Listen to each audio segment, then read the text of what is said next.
for years and years of observation of our industry and kind of the way we led, it was void of that. I can say that unequivocally, confidently. EQ is not emphasized on Wall Street. It's just not. It's about the bottom line, and by any means necessary.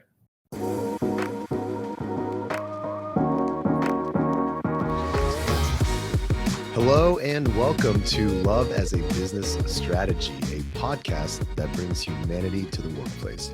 We're here to talk about business, but we want to tackle topics that most business leaders shy away from. We believe that humanity and love should be at the center of every successful business. And I'm your host, Jeff Ma. And as always, I'm excited to have conversations and hear stories from real people and talk about how businesses really operate in the real world. My guest today is Wais Achikzad. He is the founder and CEO at Zen Culture Solutions, LLC, and also happens to be someone who shares the same vision and mission that we have here at Love as a Business Strategy and Culture Plus. He has spent his career working in Wall Street and banking, but has recently left his role as vice president at JPMorgan Chase to pursue his passion, which is where our paths have recently collided. And I'm so excited to have him here to talk today about something to me that I'm just very excited and intrigued in being able to share all the things that I've already learned from Wais. So welcome to the show, Wais. How are you? Thank you, Jeff. Really appreciate it. It's truly an honor and a privilege to be on your show. And thank you for the warm introduction. I'm doing well and just excited to be on and just to kind of chat and share ideas. And hopefully people can gain a little bit of benefit into what we're talking about. Oh, and I know they will, because I already have in the short time that we've been able to spend together. But, you know, from the contextually to set things up, Love as a Business Strategy has been the mantra for me for a very long time. Yeah. And I've always told people that although I believe what we do and what we believe in applies at a human level across all work, all industries, I've always said that and I've said this before on the show, that there's two places that have always scared me a little bit or has been daunting. Yep. And that's been in law and in finance or banking and money. Yeah. Where you've had an incredible kind of career and story and journey, and I'd love to just start there because I want to get to the love piece, but I think the context is so important. Sure. Where you come, where do you come from, and how did you get to this point? Yeah, no, thank you, Jeff. And I just the fact that you guys have produced this kind of work and the philosophy itself is so powerful. And for me, you know, the concept of love in your workplace can seem foreign to a lot, but coming from Wall Street, it's definitely not a place where that word can be associated with what happens on the ground, actually. So having been in the industry for about 20 years, JPMorgan, I was at 13 years, Morgan Stanley, Goldman Sachs. I've seen all the big players on the street and been there and in leadership positions.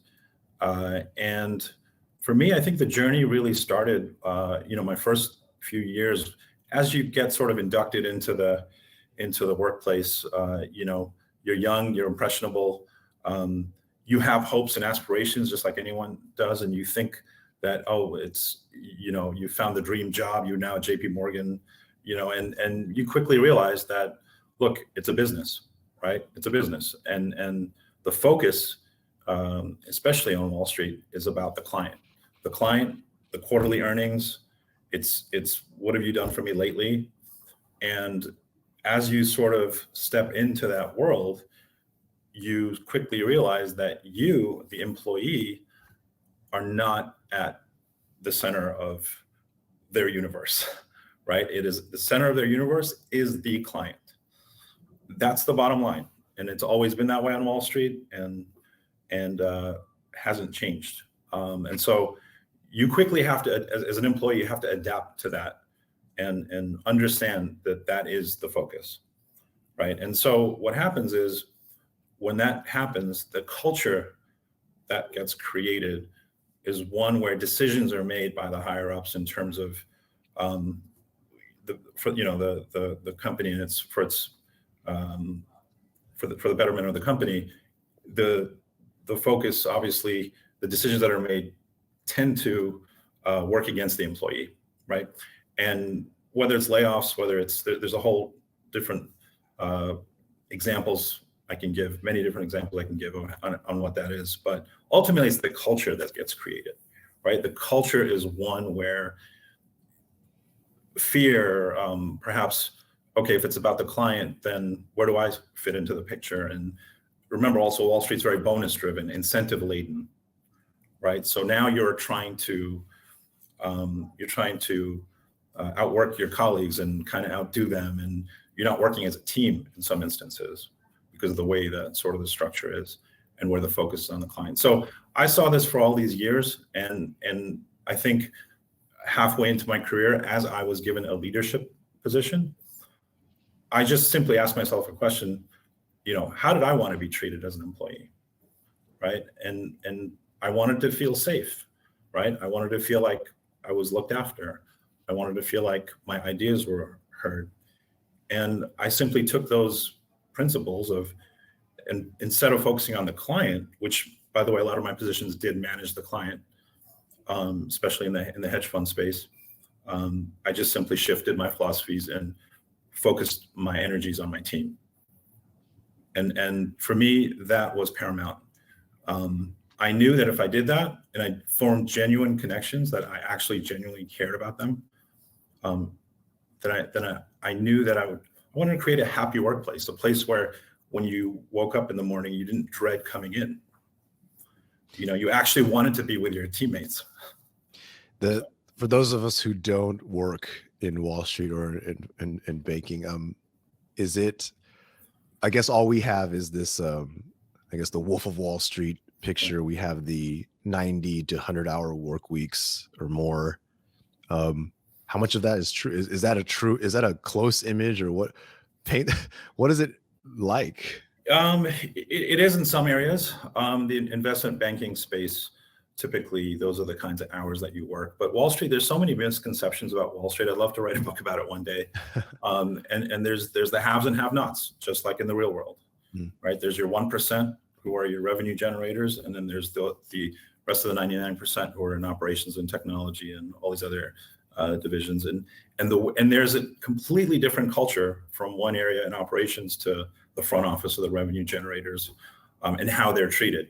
But all that contributes to the culture of the overall organizations, because if you're not in the revenue generating space, you feel like a second-class citizen, or you're made to feel like one. That's just the reality. That's no disrespect to anyone managing any of those teams, because I was one of those people. And so that's where that divide sort of is created, and it shows in people's behaviors, in output,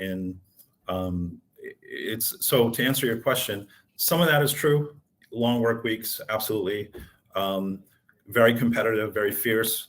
But at the end of the day, it's just like working at any other, company, or whether it's technology or it's work, right? It's just work. So what do you want at work?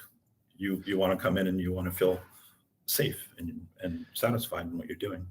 So, that kind of cutthroat kind of mentality is something that I always associated with the industry.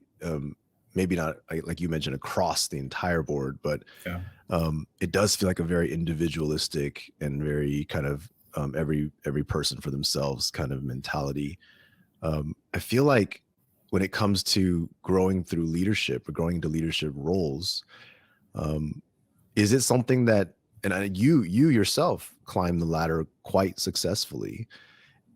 Would you say that you were able to do that to some extent with putting your team first, or does it have to be, leaving a trail of dead bodies if you have to behind to get to where you want to be?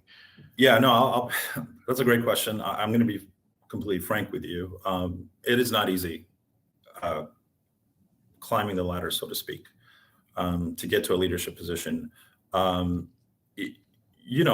just like in any walk of life, to get to a certain level, you have to make tough decisions.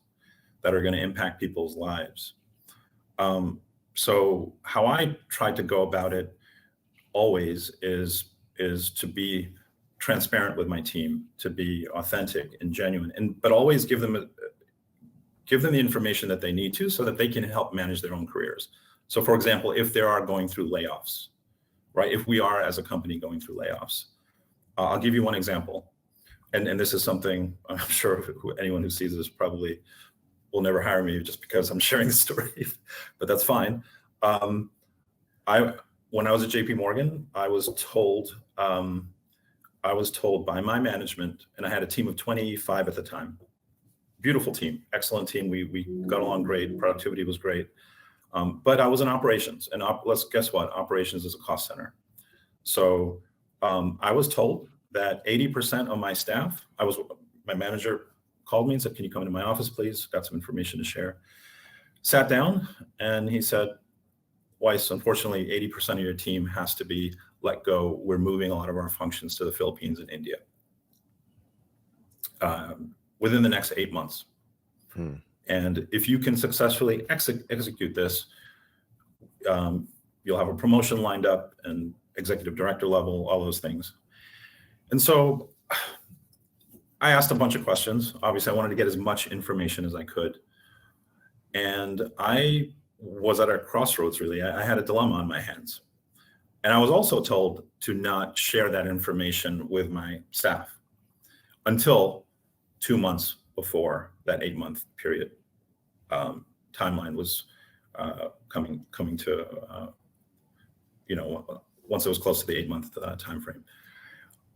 So I had to tell myself, Wais, but I did argue with him, or argue is a strong word, but I did try to reason and with my manager that, look, isn't it better if we let our staff know today or tomorrow that this is happening, so that they can find other work and so that we can help them network, right?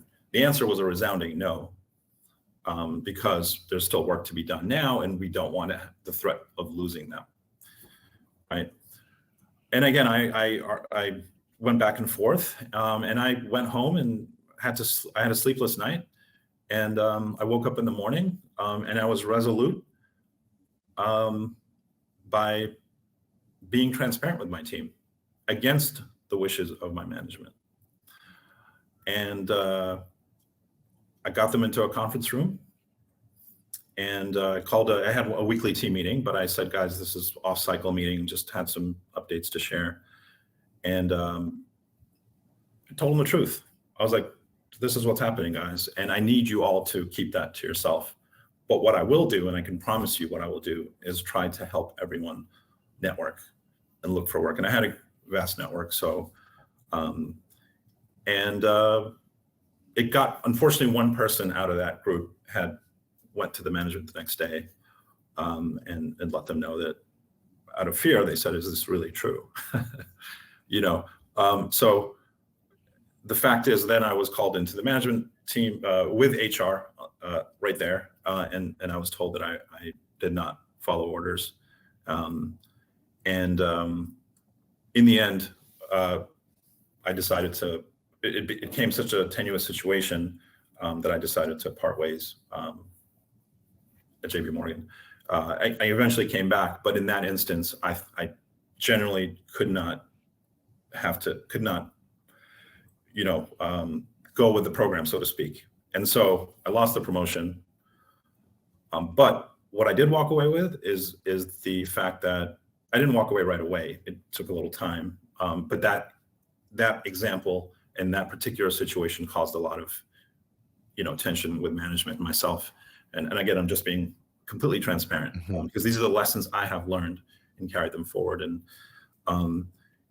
so, but I was able to tell my team, and some of them successfully were able to leave prior to that 8-month period and find other opportunities. And so for that, I know, and to this day, I'm in touch with a lot of those people, and we were able to at least help them collectively. We worked together to find them proper places so that they weren't laid off. And it was the holiday season, that 8-month period, and they were going to lose their jobs during the holiday season. And it is that much more difficult to find work at that time. So I feel like I did what I thought was the right thing.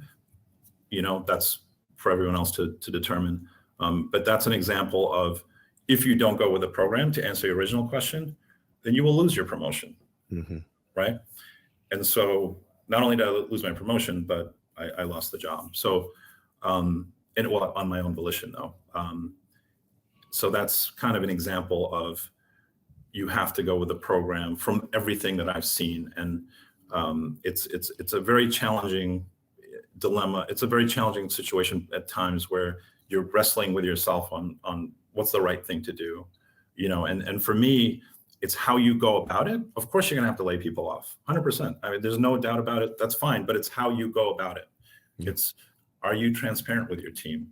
And so that's just an example I gave. But to answer your question, it is challenging to go up the ladder, but you have to make decisions at the time where sometimes you're going to have to wrestle with your own inner, voice as to what the right or wrong thing to do is. Yes. Well, thank you for sharing that. That's an incredible story, and yeah, difficult, but I guess bringing it into more current day, you've left your role, you've left kind of the industry behind to pursue something that you believe in. Can you talk a little bit about what you're doing now and how that decision came about? Sure. Leadership has always been something that I've absolutely been fascinated about. I think these experiences that I've shared with you, I've seen up front and close how you as a leader impact your team, their lives, and how my life was impacted by my managers over time. And I think all these cumulative experiences over the years at the Morgan Stanleys, at the JPMorgans, at the Goldman Sachses, and being a part of some phenomenal organizations with outstanding leaders and really bright people, you get a sense for the organizational dynamics and behavior. And that's something I studied very closely for the last 10 to 15 years, as soon as I was given a leadership position. And for me, as I progressed in my career, I would always pay attention to the team next to me, or my management, or the other divisions, and kind of how they were going about their business. And I took a lot of lessons from that. And on Wall Street, I saw a lot of, as we came into the pandemic, attrition was a big word on Wall Street. We were losing people in droves, especially the young people. Obviously the millennials, but now we're looking at Gen Z and their entry into the industry. That's a whole other story, but that's something I'm working on. And I decided, Jeff, while I was at JPMorgan, I did come back after that last story. They were kind enough to take me back. I worked on leadership curriculum, focused on an area where I thought was lacking in our industry. And that's through years and years of observations, as I just mentioned. And that is a focus on emotional intelligence and development of emotional intelligence in our leaders, self-awareness.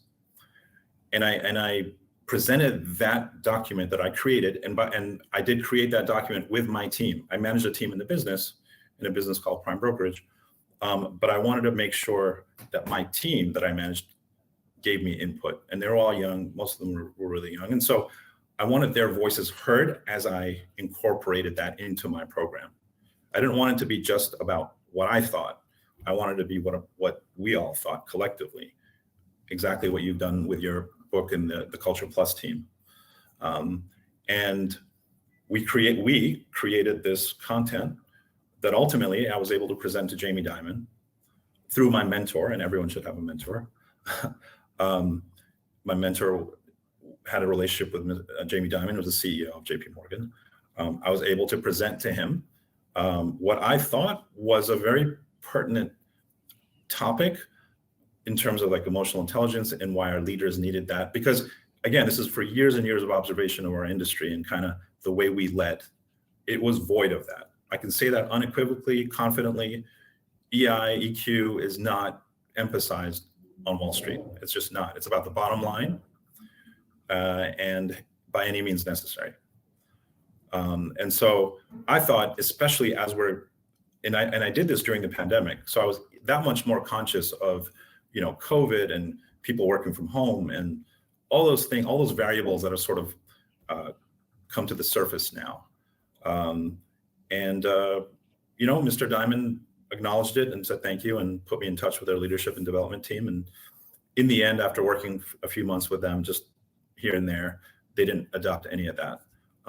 So I decided to eventually leave on my own and launch something that I thought, given years of my experience, I could take those examples, take what I've learned from a leadership perspective, and apply those principles on a broader scale.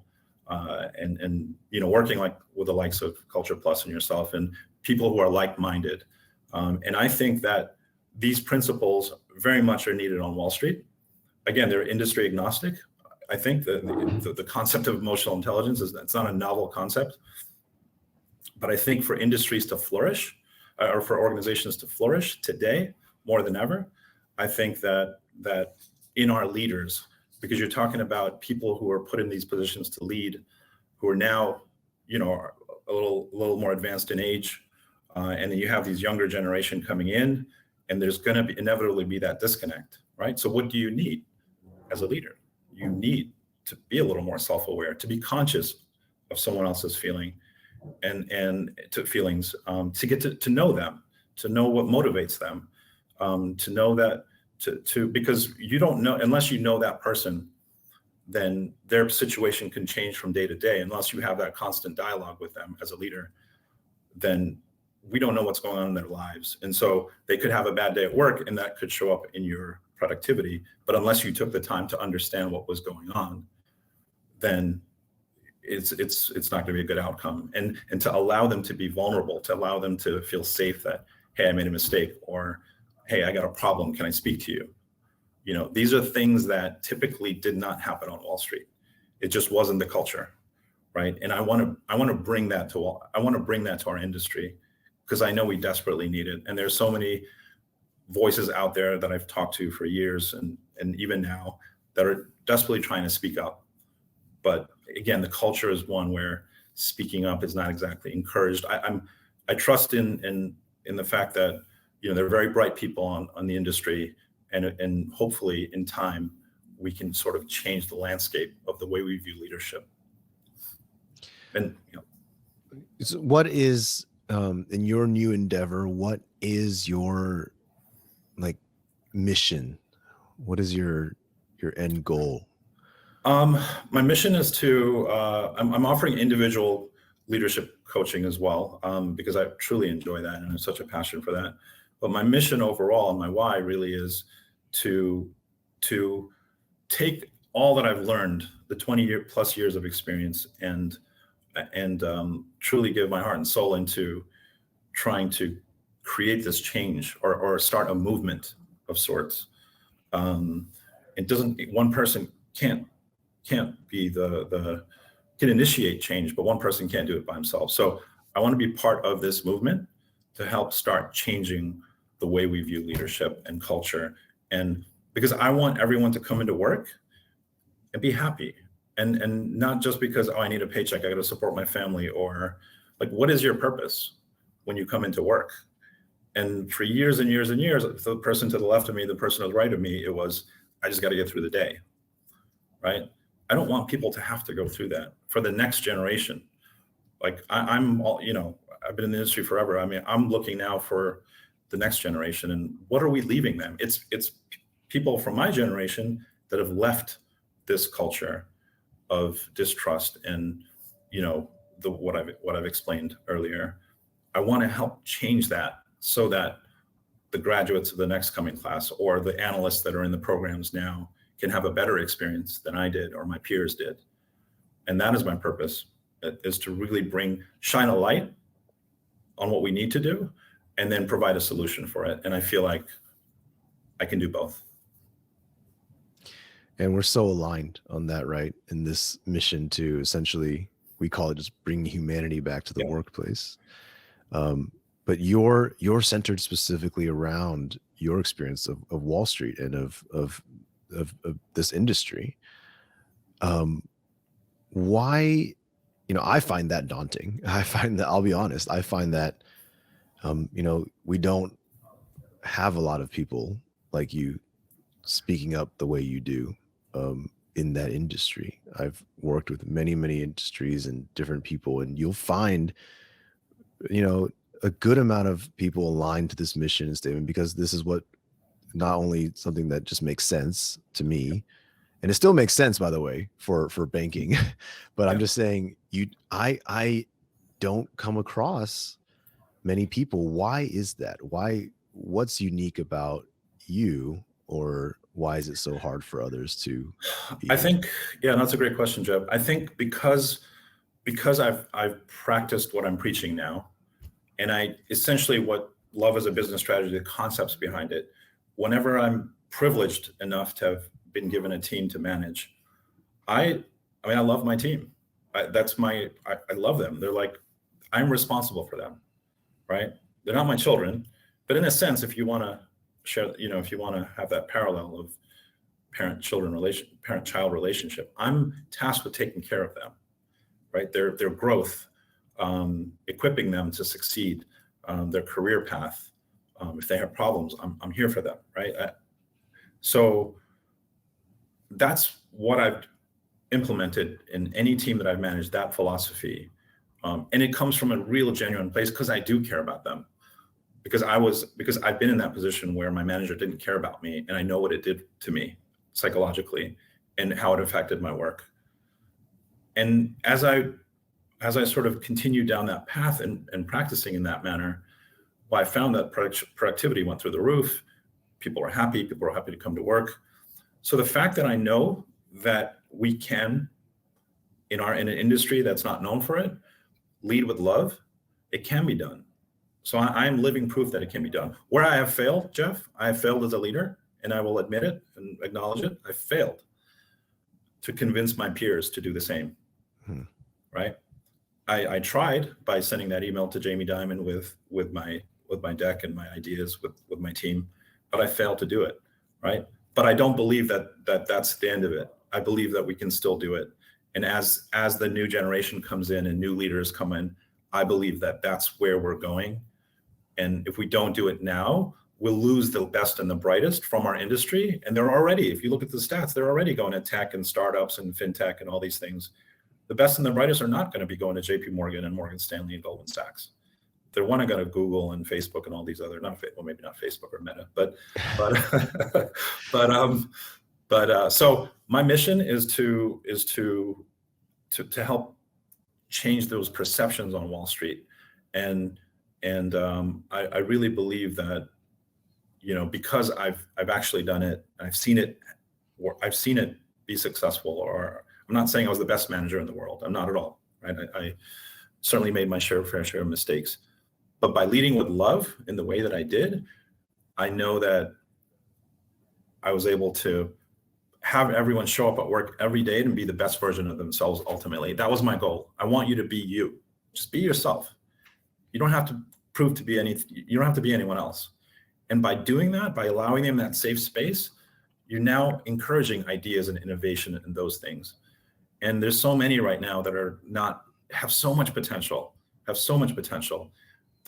are muzzled and muted because they're afraid to share the hierarchy system of Wall Street is so entrenched, but I didn't believe in hierarchy. I don't care if you're a first-year analyst. If you had a great idea, then I'm going to put you in front of my managing director to share that idea. Didn't matter to me. But again, that's atypical of what happens on Wall Street. So I just want to make that happen in any way I can. If I can contribute to that and for the betterment of the next generation, then, So we have someone coming up in a role that, if you picture, we have somebody placed in a similar situation as you were many years back, where do something that feels wrong, but get a promotion and all the personal gain, versus do the right thing and potentially lose that or worse. Yep. How how do we get more people to make the right decision? How do we get there? Like, how do we, because right now it's not even just Wall Street, right? Like if you put that type of choice, that dilemma in front of people, Yeah, part of the reason we do what we do is that I think many people would pick the advancement of their own career, sure. the benefits for themselves. Yeah. But where do you think we need to start? How do we get people there? Yeah, no, that's a great question. I think, look, in business, there are going to be tough decisions, inevitably, right? You're going to, as a leader, you're going to have to make tough decisions that impact people's lives and their careers. It's the way you go about it. It's the way you go about it that makes all the difference in the world. So as long as there's transparency, and I know there's in some instances you can only share so much information, right? But in the end, you can be transparent and you should be transparent. And I think as long as there's that open communication, believe me, that employee who you're gonna have to tell that you're gonna lay them off, they'll appreciate the honesty. And what can you do for them? You can help them look for another job, right? You can help with your network. And there's so many things you can do in the way that you go about doing something. It's your approach. Approach is everything. And I think those are the things we can work on. But guess what? Approach comes to emotional intelligence and self-awareness. It all comes back down to that. That's the common denominator, right? And that's what's missing in the equation. And I'm fully confident in that. And that if we can just arm our leaders with because everyone has that in them, the ability to. I mean, if you're void of emotional intelligence at work, guess what? You go home and you have a wife, and you love your kids, and you love your wife. Right? There's love there. There's compassion. Why can't you apply those principles to your employees? Right? You're still going to have to make tough decisions. And just because you love your employee doesn't mean there can't be tough love, just like you would with your child, right? You're going to sometimes admonish, and sometimes, not everyone's going to perform to their optimal levels at all times. So you have to be tough at the same time, but with tough love. And so to answer your question, I don't know if I did, but I think transparency is key, and being honest and open makes all the difference in the world. Well said. So, I'm excited.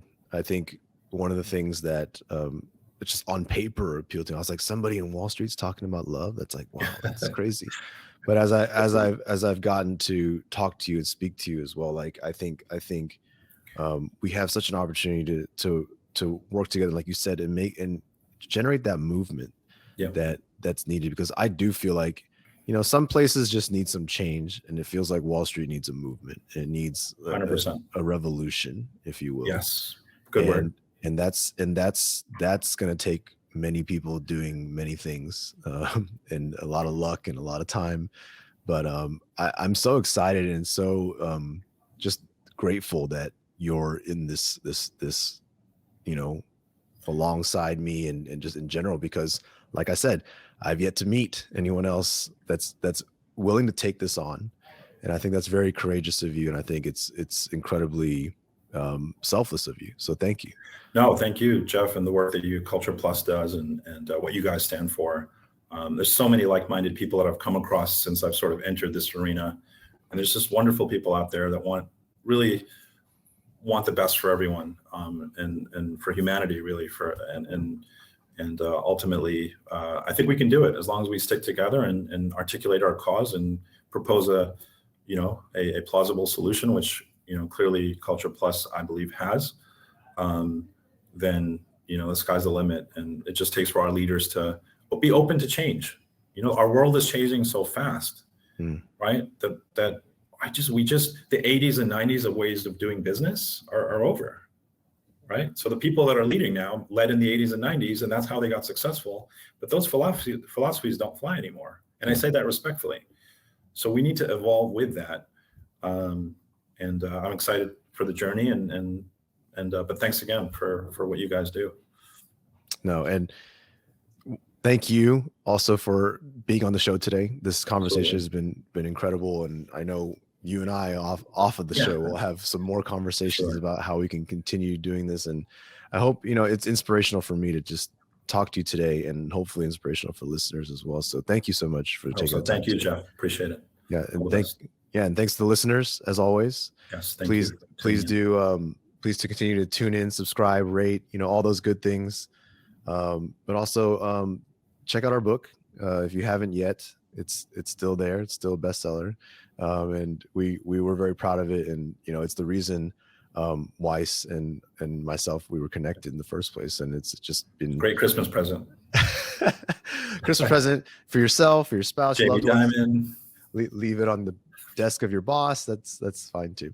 But yeah, you know, I'm inspired not just because like you're taking on this, but it's reminding me that when we went about this journey of all of this, we also called it a movement that we needed to create. And I think not that we've lost sight of that, but it's a good reminder that that's what it's going to take. So that's what it's going to take. Absolutely. It's a big undertaking. And I think we have to recharge ourselves in that direction. And I'm recharged. I'm talking to you, and hopefully we can continue to just give each other momentum and see where it goes.